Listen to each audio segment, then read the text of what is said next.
It's time for your Low Country real estate market update. It's the Brian Beatty Real Estate Show. Brian is one of the top 1% real estate agents in Charleston. Find him online at listingsincharleston.com. That's listingsincharleston.com. Or call him at 843-345-1273. Now, broadcasting from the WTMA studios, here's your host, Brian Beatty.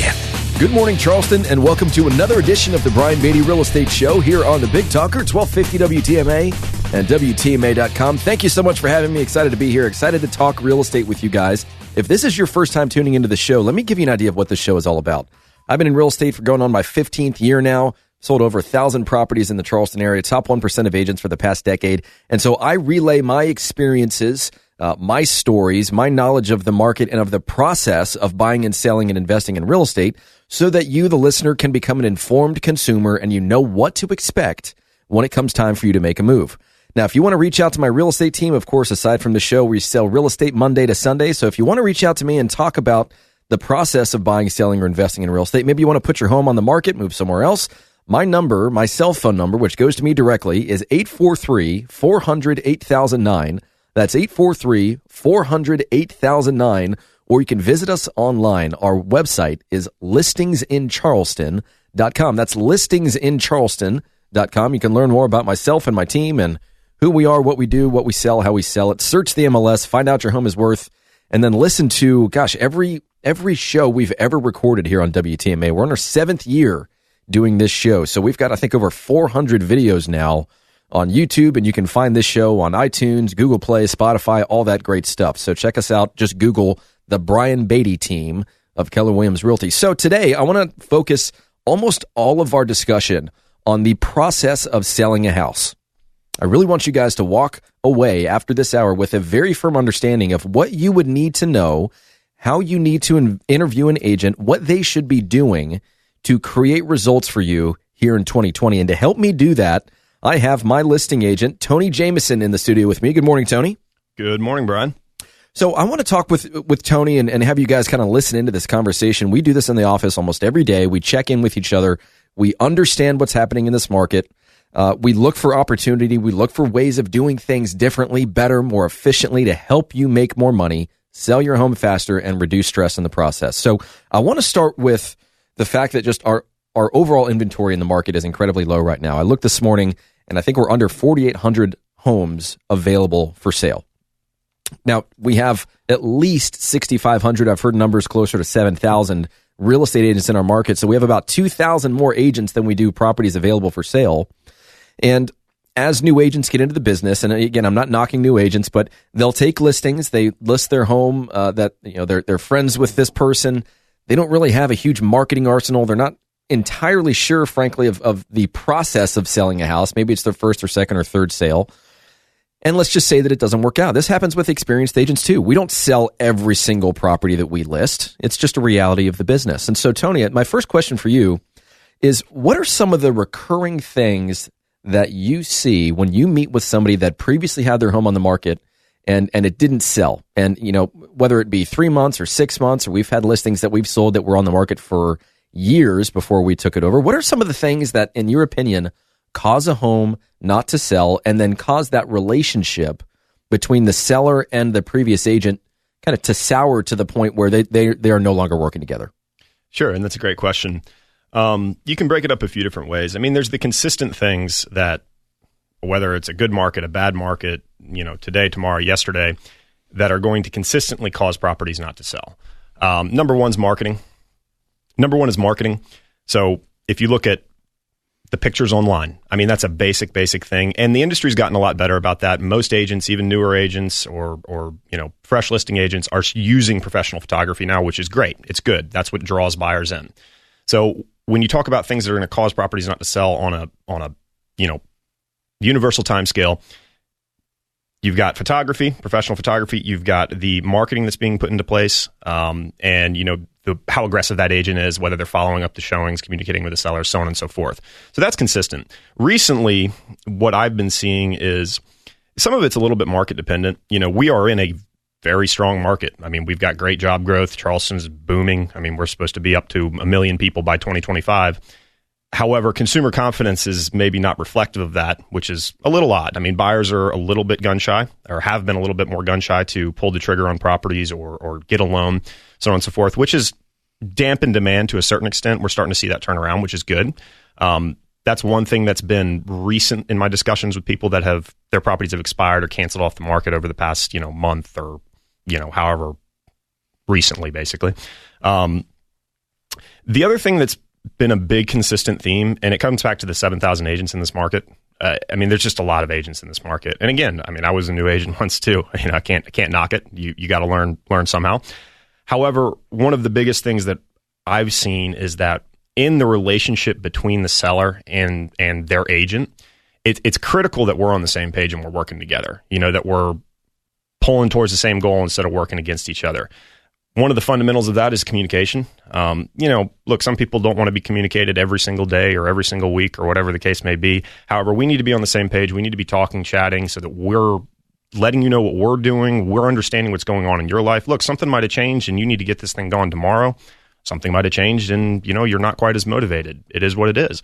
We need to be on the same page with you so that when we're talking to buyers or we're talking to agents with buyers, that we're, conveying accurate information and we're putting the best profile and pitch out there for the property in order to get it sold. And that goes two ways too, in terms of communicating with other agents that are showing our properties, following up on the feedback, quick text message, a quick phone call, whatever it is, just to say, hey, how'd they like it? Do you have any interest? The objection might be something as simple as paint, which we can probably get around. It's a couple $1,000s at the end of the day. So communication is key when it comes to that. And then just an overall aggression and trying to uncover objections from the buyer, from the buyer's agent in order to get somebody to put pen to paper. Yeah. And I think there's really two things there. There's communication, which is vital to the success of that relationship. And I think a lot of that has to do with expectations. We need to be on the same page from the very beginning. How do you want to be communicated with? How frequently do you want to be communicated with? These are the things that we do, and these are the things that are kind of ingrained in our process of selling real estate. And this is why we're different. And it goes along with our communication guarantee, which is it's in writing. You sign it. We sign it. It's very simple. We'll communicate with you at least once per week from the time you list until the time you sell. And if we don't, you can fire us. And that in and of itself just shows people that, hey, so many agents these days have been trained to give a good presentation rather than position a home to sell. Would you agree with that? I'd absolutely agree with that. And so the communication, let me give you an example. This property that we have on the market that is now under contract, it's had more showings with us than it had with the previous agent, almost threefold. And when people walk through the house and they submit feedback to us, we always want to read between the lines. We never take the feedback at face value. We always want to call. We always want to follow up. We want to ask more questions, gain a better understanding of what the buyer liked or didn't like so that we can adjust accordingly if necessary. Now, if they don't like the location, they didn't like the floor plan, something about the house that you can't change, you just can't do anything about it. You can't have your home fit every buyer's needs. But when a buyer walks through it and they mention things that we can have conversations around, that's what a good salesperson does for you when you hire them. So in this instance, this home that we put under contract, there was some feedback that led me to believe, okay, I think these buyers are interested. So I called the agent, had a discussion. We started talking about some things, and then boom, here we are under contract with a cash deal. And I have to believe that a big reason why we're now under contract is because we had that conversation with them. Mm-hmm. We set the tone that, hey, we want to sell. Sounds like you guys are interested in the house. Yeah, there were a few things about the house that they didn't like. Have a conversation with the buyer about what that would look like. If those things were changed, would they move forward? So then the agent goes back, they have a conversation with the buyer. Next thing you know, we're under contract. So we're facilitating negotiations. Right. One of the big pushes in not just real estate as an industry, but in pretty much every industry right now is disintermediation. It's a mouthful. And what it is, you think about PayPal or Zillow or all these different types of technology companies that are their goal, quote unquote, is to cut out the middleman, right? They want to connect consumers directly with the product, which is great. I think it's a great thing. And what a lot of people focus on is, well, it's going to be the death of the salesman, which that's been a recurring theme over the past probably millennium. Everybody's always talking about how sales is going to die out, or it's not going to be necessary anymore. But at the end of the day, people buy from people they know, like, and trust. And even when it's a house, right? You can't sell somebody into a product that they don't want to be in. But a salesman is critical to that transaction being facilitated, right? Taking something that maybe somebody's focusing on as a negative that really isn't that much of a negative, and turning it into a positive, or just minimizing what that impact of that issue might be. Having a conversation. A lot of times when you talk to buyers, I mean, the reason why they don't pull the trigger or make an offer or go through with the contract is fear.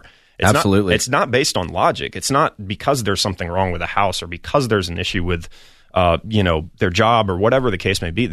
It's just and it's a big transaction. I mean, of course. I mean, I just bought a house recently. I was scared. I mean, it's a scary thing to do.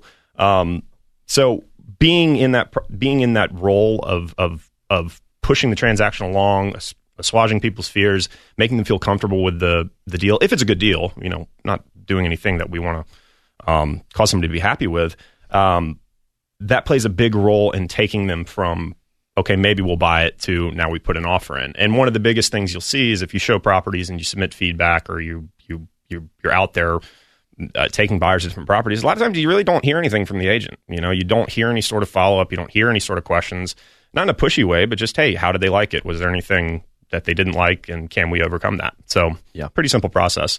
And the way you get over that fear more often than not is through providing information. Mm-hmm. And you have to be able to ask good questions in order to provide relevant information. Like, we just put another house under contract, and the neighborhood did not have a neighborhood dock or boat ramp. That was important to the buyer. The buyer agent did not know that a mile down the road there was a public boat ramp. Right. Because they were selling real estate in an area that we're unfamiliar with. Mm-hmm. That's, nothing necessarily against that agent, but we're glad that we made that phone call and made that connection and connected the dots for them, because it resulted in a sale. So, when which was people, good for both parties. Exactly. And so when you see a listing online and you've got the photos which tell their own story, when you have a video which walks them through the house, when you write your description, you're painting a picture for that property. And I think the mistake that some people make is they will write a novel about the house, and it's so long that people don't read it. They just don't have time for it. They're going to do what everybody else does, which is look at the photos, maybe watch a short video, determine whether they're interested enough to go and see it in person or not, and they're going to move on. Mm-hmm. We as agents, and we're going to talk a lot about marketing this hour, it's our responsibility to make a really good movie trailer. That's what we want. When we're marketing a property, we want somebody excited to see it. We want to take the best parts and put those first. We want people to be attracted to the house. We want them to be able to say in the back of their minds, wow, I need to go and see this house now, because if I don't, someone else is going to, and if they get to it first, they might make an offer first. Exactly. That's what you want from a buyer when you're marketing a property. And so I have a lot more questions for you, Tony, but we're going to take a quick break. Now, if you guys want to talk with us directly about helping you sell your house, we'd love the opportunity. My number, you can call or text, is 843-400-8009. That's 843-400-8009, or you can visit us online, listingsincharleston.com. That's listingsincharleston.com, or you can send an email, Brian, that's Brian with an I, at brianbeattyteam.com. Stick around, folks. This is the Brian Beatty Real Estate Show on the Big Talker, 1250 WTMA and WTMA.com. More stimulating talk on real estate matters with Brian Beatty, next on 1250 WTMA.